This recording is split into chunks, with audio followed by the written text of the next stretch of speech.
In the summer of 1944, the Italian sun scorched the mountain roads along which the 92nd Infantry Division advanced. 15,000 African-American soldiers were heading north, toward where the Germans had built their last hope in the Apennine Mountains, the Gothic Line of defense. These soldiers carried more than military equipment on their shoulders.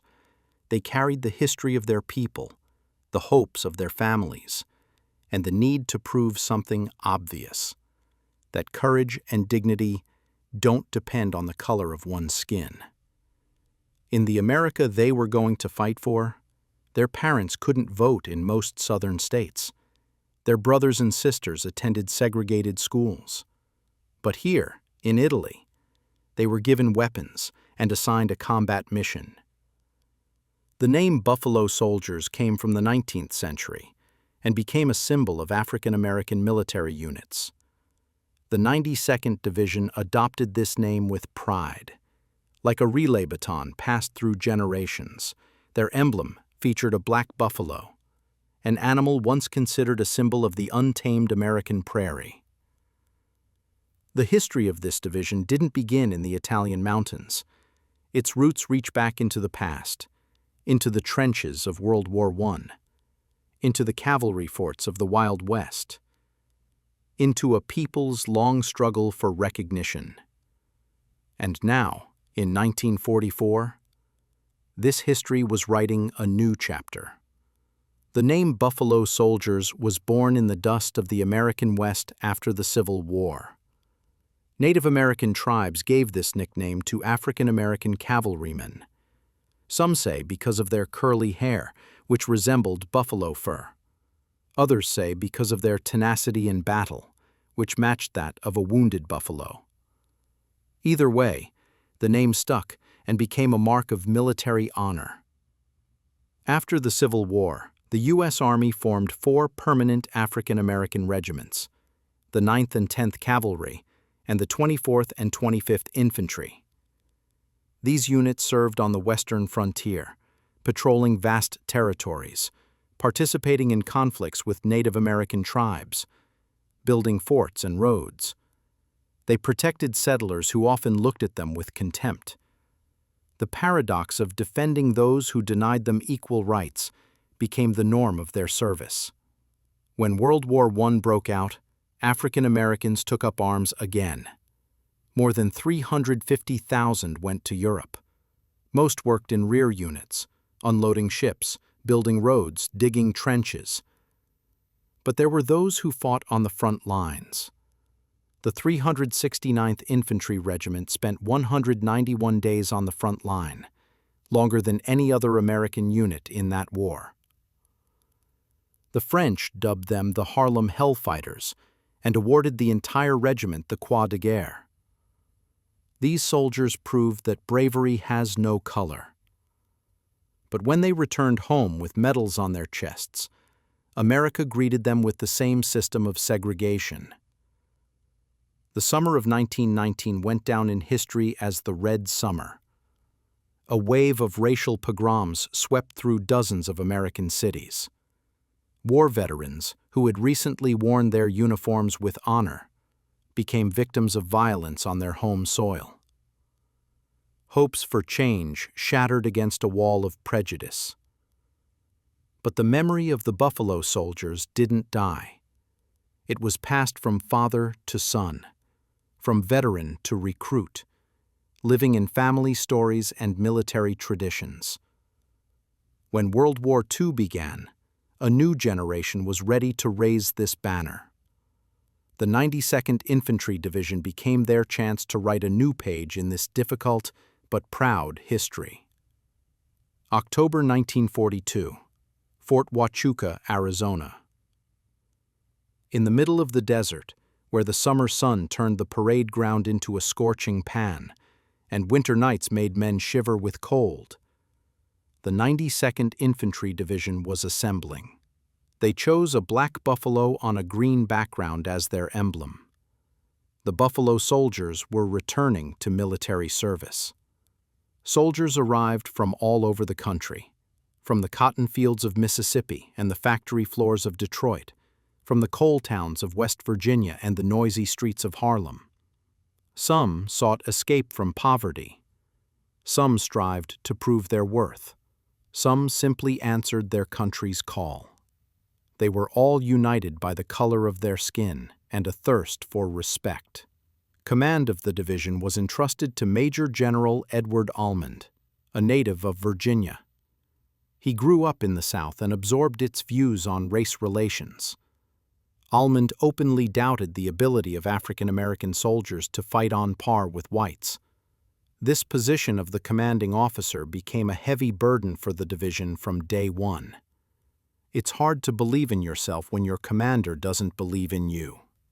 The officer corps was predominantly white, which corresponded to the Army's policy at the time. African Americans could rise to junior officer ranks, but high command remained closed to them.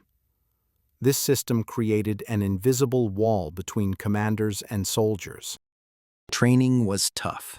Marches through the scorching desert, endless target practice, tactical exercises, more marches. Arizona's climate showed no mercy.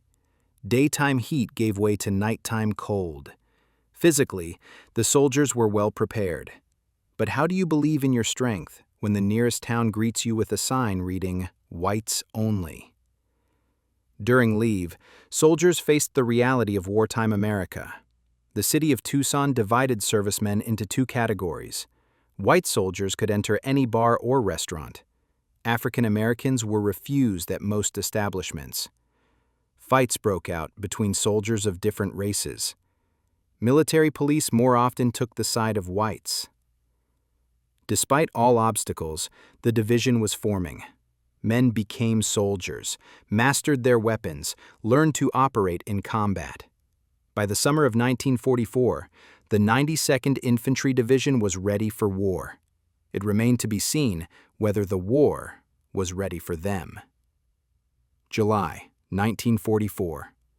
Transport ships crossed the Atlantic, packed with soldiers, equipment, and hopes. The 92nd Division was heading to Italy, where the Allies were slowly, mile by mile, pushing the German army northward. Each step was a struggle. The Italian mountains seemed created for defense. Naples greeted them with destruction and poverty. The city was crippled by bombing and German sabotage during retreat. Hungry children ran after soldiers, begging for chocolate and bread. Women washed clothes in bomb craters filled with rainwater. War showed its true face.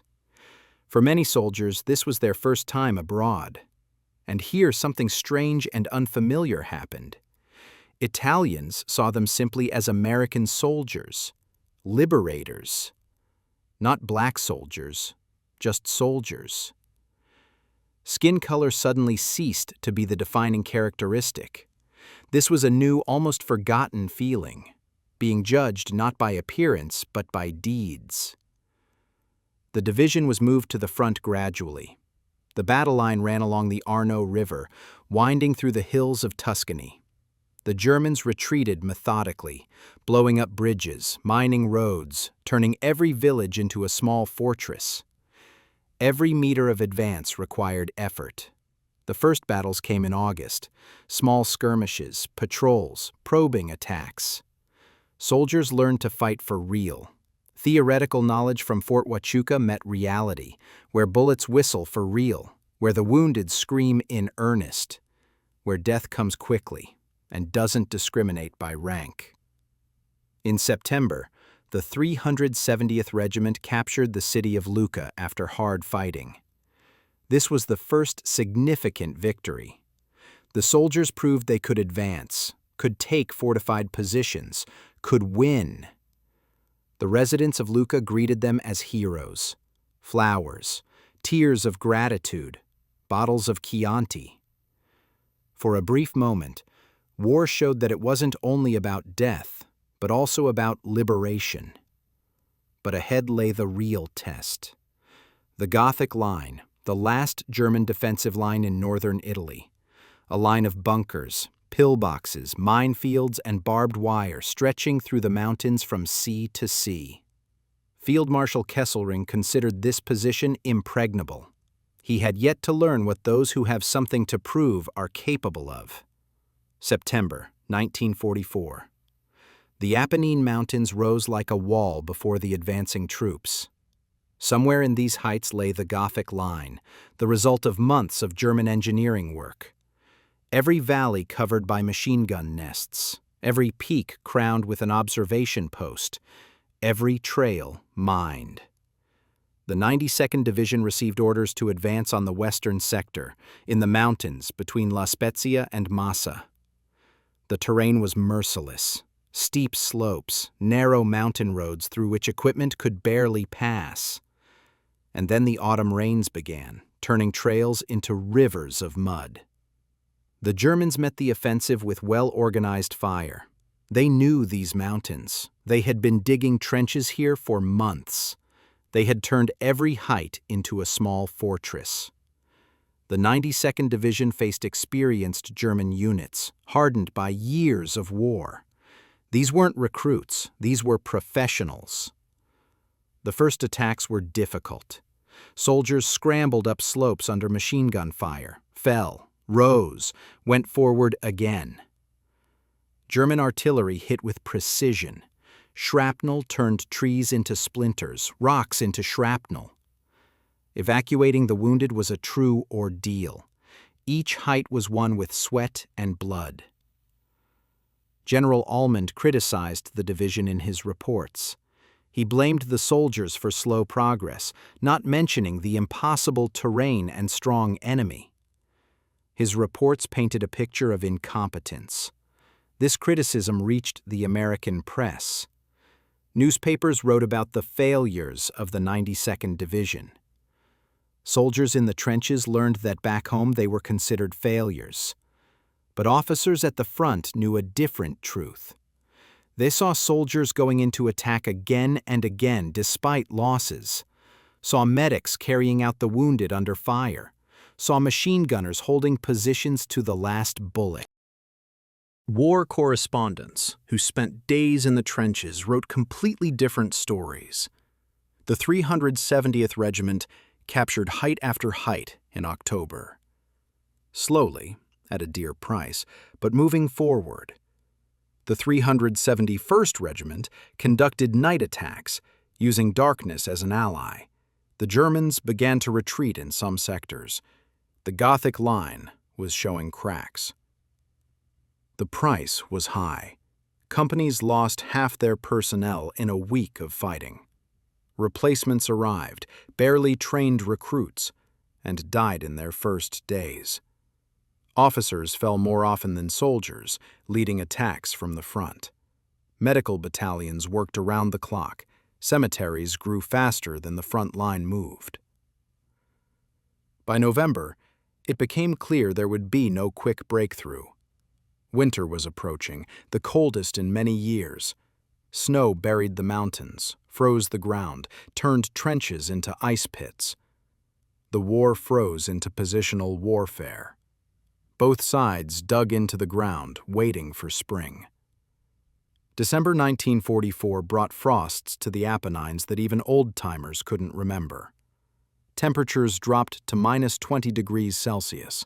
Snow fell for weeks without stopping. Soldiers of the 92nd Division, many of whom had grown up in the warm climate of the South, froze in thin overcoats that were barely enough for such cold. Trenches turned into ice ditches. The ground froze so hard that digging became impossible. Soldiers built shelters from stones and logs, stuffing gaps with whatever they could find. Fires were rarely lit. Smoke attracted German artillery. At night, men pressed against each other, sharing body heat. It was the only thing they had left. Supplies arrived intermittently. Mountain roads were buried under waist-deep snow. Mules couldn't get through. Sometimes provisions and ammunition were dropped from planes. Containers fell into snowdrifts and had to be searched for hours. Hot food became a luxury. Mostly they ate cold rations, frozen canned goods that they warmed under their armpits. Frostbite became commonplace. Fingers went numb, turned black, died. Field hospitals received more victims of cold than combat wounded. Some lost fingers, ears, noses. Winter fought on nobody's side, maiming both armies with indifferent cruelty. Sometimes at night, songs came from German positions, sad German ballads flying over no man's land. Soldiers of the 92nd responded with blues and gospel. Music was the only language everyone understood, the only reminder of humanity in this frozen world. Moments of unofficial truce occurred. Snipers didn't shoot during food distribution. Medics could carry the wounded out of the neutral zone without fear of being shot. War retreated for brief moments, letting people remember they were still human. Christmas 1944 was spent in the trenches. Chaplains held services under the open sky, in the snow. They sang old hymns, prayed for peace, for returning home. Command sent turkeys and holiday rations. Someone procured Italian wine. For a few hours, soldiers forgot about the war, shared stories, showed family photos, laughed at old jokes. But everyone knew many wouldn't live to see the next Christmas. January 1945 dragged on endlessly. Days merged into a gray mass of cold and fatigue. Fighting subsided to occasional firefights. Snipers hunted the careless. Artillery exchanged shells almost on schedule. Patrols crawled through the snow. The war continued, but at a slower pace, as if frozen along with the ground. February brought the first signs of thaw. Snow began to melt, turning into ice water that flowed in streams. Mountain torrents overflowed, flooding lowlands. Roads turned into rivers of mud, sucking boots in knee-deep. If winter was an enemy, spring turned out to be a cunning ally, promising relief and bringing new trials. Allied command was preparing a decisive offensive. The Gothic Line had to fall in spring. This was decided. Troops were reinforced, ammunition accumulated, artillery moved to new firing positions. The 92nd Division received reinforcements. Among the new units was the 442nd Regimental Combat Team, consisting of Japanese Americans. The 442nd Regiment already had a legendary reputation. These soldiers, whose families sat in internment camps in America, fought with fierce bravery. They went into attack with the cry, "Banzai," took positions that seemed impregnable. They too were proving their loyalty with blood. They weren't given any other way. The meeting of the two units was symbolic. African Americans and Japanese Americans, both discriminated against at home, both forced to prove their worth again and again. They understood each other without words. Between them arose a brotherhood born of shared pain. April 1945 marked the beginning of the Allies' final offensive in Italy. Across the entire front, troops went on the attack. Artillery pounded for days on end, turning German positions into a lunar landscape. Aviation bombed communications, cutting off the enemy's retreat routes. The 92nd Division advanced in its sector with new energy. Soldiers knew the war was nearing its end. Germany was crumbling under blows from east and west. Hitler was trapped in his Berlin bunker. Just a little more, and it would all be over. This thought gave them strength to move forward. The 370th Regiment broke through German defenses at the city of Massa. Street fighting lasted 3 days, house by house, street by street. Soldiers of the 92nd Division learned to fight in a city. They smoked out the enemy with grenades from basements, swept attics with automatic fire. The city fell. Residents emerged from basements, thin, dirty, but alive. They embraced the soldiers, cried with joy. For many fighters of the 92nd, this was a moment of triumph. They had liberated a city. They had won. It didn't matter what General Almond or the newspapers would say. They knew the truth. The 371st Regiment moved through the mountains toward the Po River Valley. Resistance weakened with each day. The German army was falling apart. Soldiers surrendered in entire units. Roads were clogged with columns of prisoners. On May 2, 1945, German forces in Italy capitulated. A few days later, forces capitulated throughout Europe. The 92nd Infantry Division met victory in the foothills of the Alps. Soldiers embraced, cried, laughed. Some just sat silently, not believing they had survived. Too many comrades hadn't lived to see this day. The war ended, but the battle for recognition was just beginning. The 92nd Infantry Division lost more than 3,000 men killed and wounded. Soldiers earned more than 12,000 awards, including 2 Medals of Honor. But their stories were lost in the general flow of victory reports. General Almond maintained until the end of his life that the division had failed. His reports and memoirs painted a picture of incompetence. These words carried weight. Official history long established the 92nd Division's reputation as failures. Truth drowned in prejudice. But there were other voices. Officers who served at the front told a different story. They spoke of impossible tasks set before the soldiers, of terrain that turned every attack into a feat, of lack of support and excess of criticism. They knew that soldiers of the 92nd fought no worse than any others. Italians remembered their liberators. The cities of Massa, Lucca, and Viareggio erected monuments to the Buffalo Soldiers.